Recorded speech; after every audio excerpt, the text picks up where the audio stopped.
Hey everyone, and welcome to another deep dive. You know we love getting into the nitty-gritty of the animal world, and today we're talking about squirrels. That's right. We're going beyond just the cute, fluffy-tailed image and really digging into what fuels these creatures, their diet. Because it's more than just acorns, right? I mean, we Right. see them all the time in parks and backyards, grabbing whatever they can get their little paws on. Exactly. And that's what makes this so fascinating. There's a whole world of variety and adaptability when it comes to squirrel diets, and it's all connected to their lifestyle, their habitat, you name it. So before we really unpack all of that, let's set the stage a bit. I mean, when you think of squirrels, what species comes to mind? I bet most people picture the eastern gray squirrel, right? The Yeah. classic backyard visitor. But there's so much more out there, from red squirrels to ground squirrels to the amazing flying squirrels. Each with its own unique dietary niche. And that's what we're going to explore today. We've got some great research articles covering everything from those familiar faces to some lesser-known species that might surprise you. It's a real testament to how adaptable these creatures are. They've evolved to thrive in all sorts of environments, and their diets reflect that. Okay, so let's start with the superstar. The one everyone knows, the eastern gray squirrel. We see them everywhere, raiding bird feeders, burying nuts. What's the real story behind their diet? Well, they're primarily seed and nut eaters, especially when they need to bulk up for winter. Think acorns, hickory nuts, walnuts, those are their staples.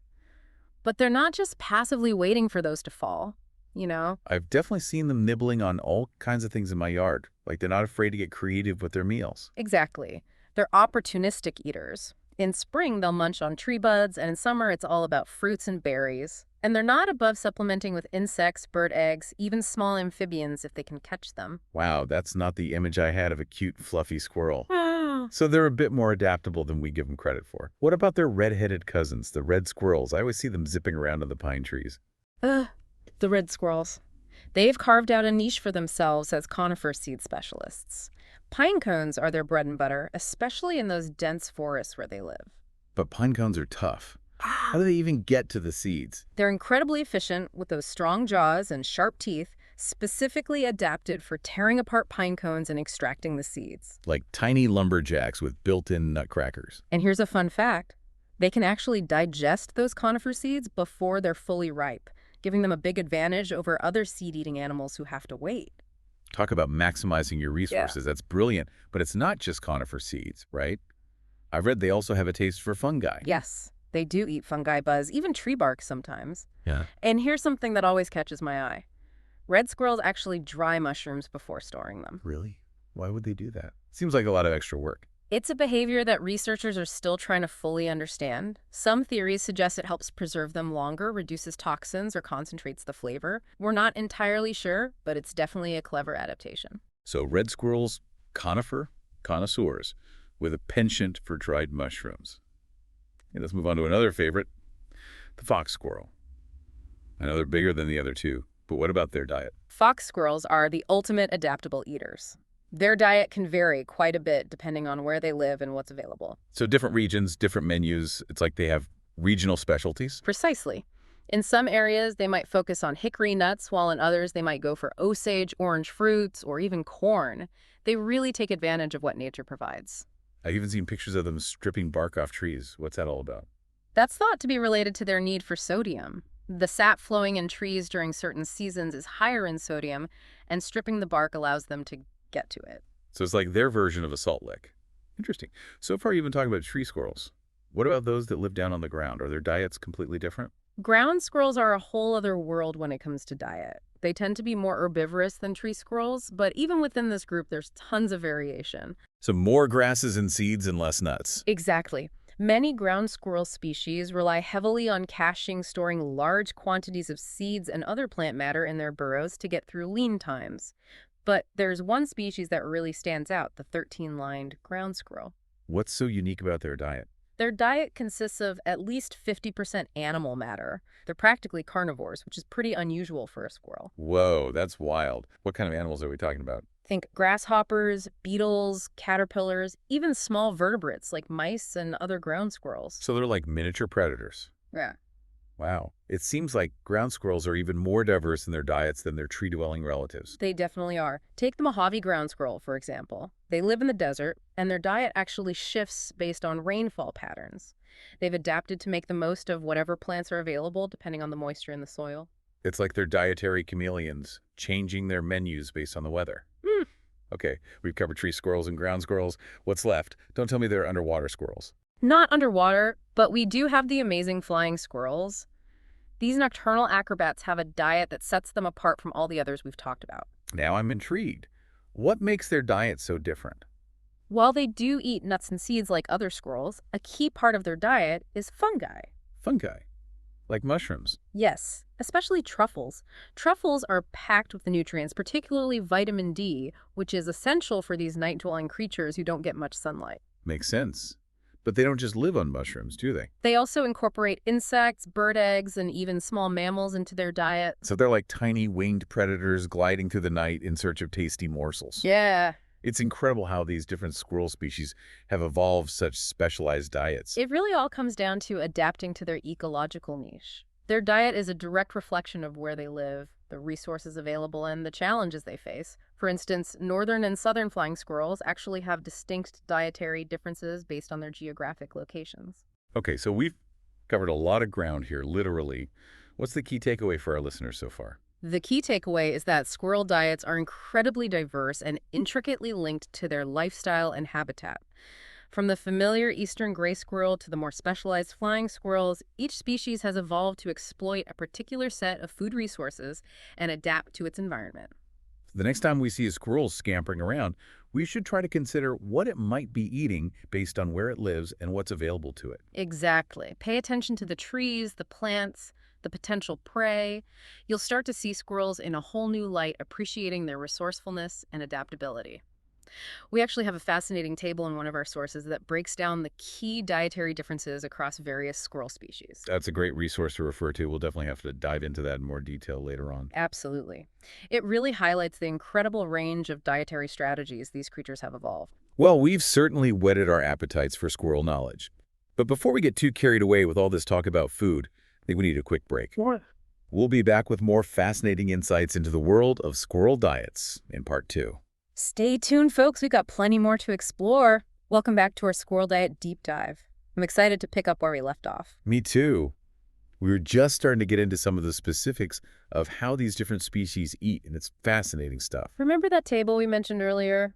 One that breaks down the diets of all these squirrel species? Oh, yeah? That's like a cheat sheet for understanding squirrel cuisine. Exactly. It really highlights the differences, even within the same family. Like we've got the eastern gray and the fox squirrel, both big fans of nuts, particularly acorns, hickory nuts, and walnuts. But then you've got the red squirrel with its specialized taste for conifer seeds. And it's not just the types of food, it's how they gather and store it too. Yeah. We talked about caching, but this table goes even deeper, differentiating between what they call scatter hoarders and lurder hoarders. Right, so the eastern gray and the fox squirrels are our scatter hoarders, stashing nuts in numerous locations, kind of like they're planting seeds for the future. Whereas red squirrels are the larder hoarders. They create one central stash and midden where they stockpile all their goodies. Like a well-stocked pantry for the winter. And then when we look at ground squirrels, the variation is even more pronounced. Some, like the Mojave ground squirrel, are primarily herbivores, focusing on plants and seeds. But then you've got the 13-lined ground squirrel, which the table lists as having a diet that's at least 50% animal matter. Yeah. That's a serious carnivore, not exactly what you picture when you think of a squirrel. Right. It just goes to show how much their environment shapes their diet. The 13-lined ground squirrel lives in grasslands where insects and small vertebrates are plentiful, so it's evolved to take advantage of that. Makes sense. Nature provides, and they adapt. What about our nocturnal friends, the flying squirrels? How does the table categorize their unique diet? It highlights their love for fungi, particularly truffles. They're listed as primary consumers of fungi, which really sets them apart from other squirrel species. And we talked about how they need that vitamin D from the truffles, especially since they're active at night and don't get as much sunlight. Exactly. It's amazing how something as simple as a dietary choice can be tied to their entire lifestyle. And of course, we can't forget that they also incorporate insects, bird eggs, even small mammals into their diet. Those little gliders are more fierce than they look. This table is a great starting point for understanding squirrel diets. but it kind of sparks even more questions, doesn't it? Absolutely. Yeah. It does. Look, we've identified what they eat, but we could go deeper into the why behind those choices. Why do some squirrels favor nuts over seeds or vice versa? Why do some cache their food while others don't? We also touched on the impact of human activity on squirrel diets. Yeah. They're adaptable creatures thriving in urban environments, raiding our bird feeders. Right. Human-provided food sources definitely influence their behavior and diet. We could even explore the ethics of feeding squirrels. Are we helping them or creating unintended consequences? Food for thought indeed. Yeah. Okay, maybe we can shift gears a bit and zoom in on a few specific examples from the research. Sounds good. What caught your eye? Well, I'm still kind of puzzled by that bark stripping behavior we discussed in fox squirrels. It seems so counterintuitive. Why gnaw on tree bark when there are perfectly good nuts and seeds around? It is a bit strange, isn't it? The leading theory is that they're after the sodium in the tree sap. Sodium, like salt. I get why we need it, but why would squirrels seek it out from tree sap? Well, sodium is essential for all animals. It plays a crucial role in nerve function, muscle contraction, fluid balance. It's just as vital for squirrels as it is for us. Okay, that makes sense. But why tree sap specifically? Aren't there other sources of sodium in their environment? The sap flowing in trees during certain seasons, especially spring and fall, is higher in sodium than other readily available food sources. And fox squirrels, and to some extent other species, have seemingly learned that stripping bark provides access to this valuable mineral. So they've tapped into a unique seasonal source of sodium. Fascinating. But what about the trees? Does this bark stripping behavior cause any harm? It can, especially if they get carried away. Excessive stripping can damage the tree's cambium layer, which is responsible for transporting water and nutrients. It's a delicate balance then. Squirrels need the sodium, but they also need to be mindful of the trees they rely on for food and shelter. Exactly. It highlights that complex interplay between an animal's physiological needs and the potential impact on its environment. Speaking of ecological impact, let's revisit the 13-line ground squirrel and its carnivorous diet. It's hard to picture these seemingly cute creatures devouring insects and even other squirrels. It does challenge our perceptions, doesn't it? But their diet is a direct reflection of their grassland habitat. In those environments, insects and small vertebrates are abundant, providing a readily available source of protein and other essential nutrients. So they've evolved to take advantage of that. Just like any other predator, it's survival of the fittest squirrel style. Exactly. And their carnivorous habits likely play a role in regulating populations of insects and other small animals in their ecosystem. Nature's checks and balances at work. It's a reminder that even the smallest creatures can have a huge impact on their environment. Absolutely. And it underscores the importance of studying diverse species, even those as familiar as squirrels, to understand the intricate web of life. So from bark stripping for sodium to preying on insects, we're seeing that squirrel diets are far more complex and nuanced than we might initially think. There's always more than meets the eye, and believe it or not, we've only scratched the surface. There are even more fascinating dietary adaptations waiting to be explored. I'm all ears. But I think we need to save those juicy details for part 3. Our listeners need a moment to digest all this new information. Maybe grab a snack themselves. A wise decision. We wouldn't want to overload anyone with too much squirrel knowledge at once. Stay tuned for the final installment of our deep dive, where we'll uncover even more surprising dietary revelations. And we're back for the final part of our squirrel diet deep dive. It's amazing how much we can learn about these creatures just by looking at what they eat. I know, right? It really changes your whole perspective on them. Totally. We've been talking about everything from their love of fungi to their need for sodium to their sometimes surprising carnivorous side. But there's one thing that I'm still kind of stuck on, the fact that some squirrels actually eat carrion. Oh yeah, roadkill dead animals. It's not exactly the cute and cuddly image we usually have of squirrels. Right, it's a little bit out there. But I guess it just goes to show how adaptable they are. Exactly. Remember the round-tailed ground squirrel we talked about? They live in a really harsh desert environment, and research shows that they'll eat carrion, especially when other food is scarce. I mean, when you're in survival mode, you can't be picky, right? But it makes you wonder, how do they handle all the potential bacteria and parasites that come with eating dead animals? That's a great question. It likely has to do with their gut microbiome. All those bacteria living in their digestive system. Those bacteria help break down and detoxify harmful substances so they can eat things that might make other animals sick. So they've got like a superpowered digestive system. Pretty much. It's all part of their evolutionary success. They've figured out how to thrive in all sorts of environments, from forests to deserts, and their diets reflect that. Speaking of adaptations, I wanted to circle back to those fungi-loving flying squirrels. Mm. Their taste for truffles is still fascinating to me.